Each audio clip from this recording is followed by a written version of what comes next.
Well, everybody had their alter egos. I mean, in comics and then in hip hop. One, like Dee was saying, you went to Catholic school, but then afterwards, you rocked the mic. Yeah, people used to say, "How could this quiet?"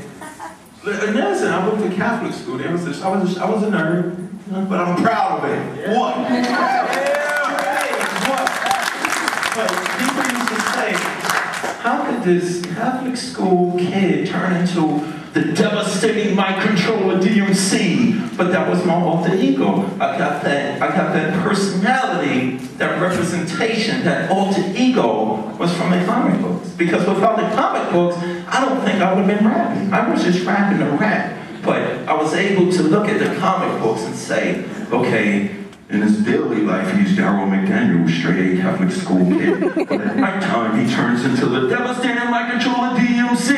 And can't nobody miss it. So the transition was like already there. And he made glasses cool.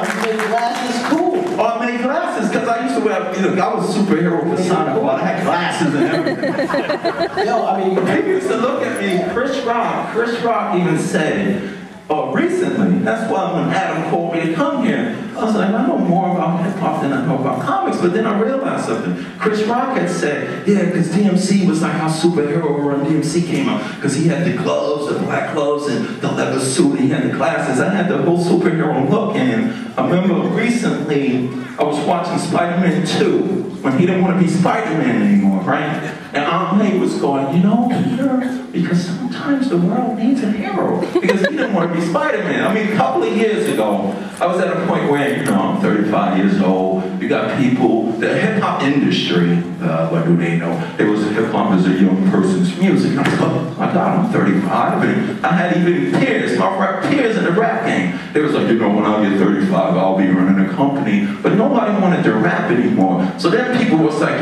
saying hip-hop is dead. And I was like, how could hip-hop be dead and we're still alive? So I was trying to figure it out. So when I heard Aunt May tell Spider-Man, man, I thought of this. I was like, okay, there's a lot I could do for the kids as the person I am. But how do I communicate with the kids? I can't really look at the kids and go, be cool, go to school, don't mess with drugs and thugs, and it'll be cool. Because they'll go, Mommy, what's this man screaming at me?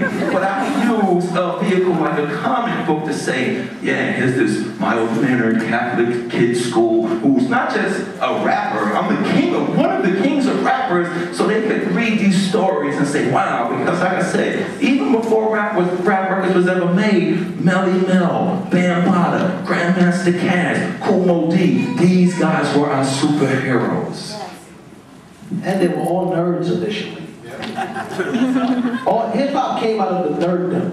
Hip-hop is basically, it was a microcosm of the inner city turmoil and the civil rights movement. I mean, that's the same thing with the comic books. At least Marvel was, which is why I didn't really get into DC. DC was too, it was too white bread, excuse me, but it was just, I didn't understand. I lived in the Bronx, I'm Puerto Rican. I'm like, yeah, all right. There's no Puerto Ricans over here. Well, there was that one dude. What was his name? The White Tiger or something like that? Puerto Rican. Yeah, no, Marvel. That's DC. White Tiger. Yeah, karate. I know about the White Tiger. I know. That's right. And karate, yo, I did too. So he was in the ghetto. He was in the Bronx. Hey, the Bowery or something like that, right? Yeah, the barrio. He was in the barrio. That's right. He was in Spanish Harlem. So obviously, where are we gonna put a Puerto Rican here? Spanish Harlem. So, and it was no obvious, but I mean, it wasn't happening in DC because who knew where Metropolis was? Yeah, that's what I was trying to ask. Is like, what's Metropolis? Where's Metropolis? Indianapolis. Or Gotham. Yeah, Gotham City. Yeah, because I thought initially, well, Metropolis looks like a New York, but then so does Gotham City. It can't be the same place. No, when I first went to Minneapolis, for the first time ever, I said, this is Metropolis. The same George Reeves buildings and all, The thing that actually got me interested in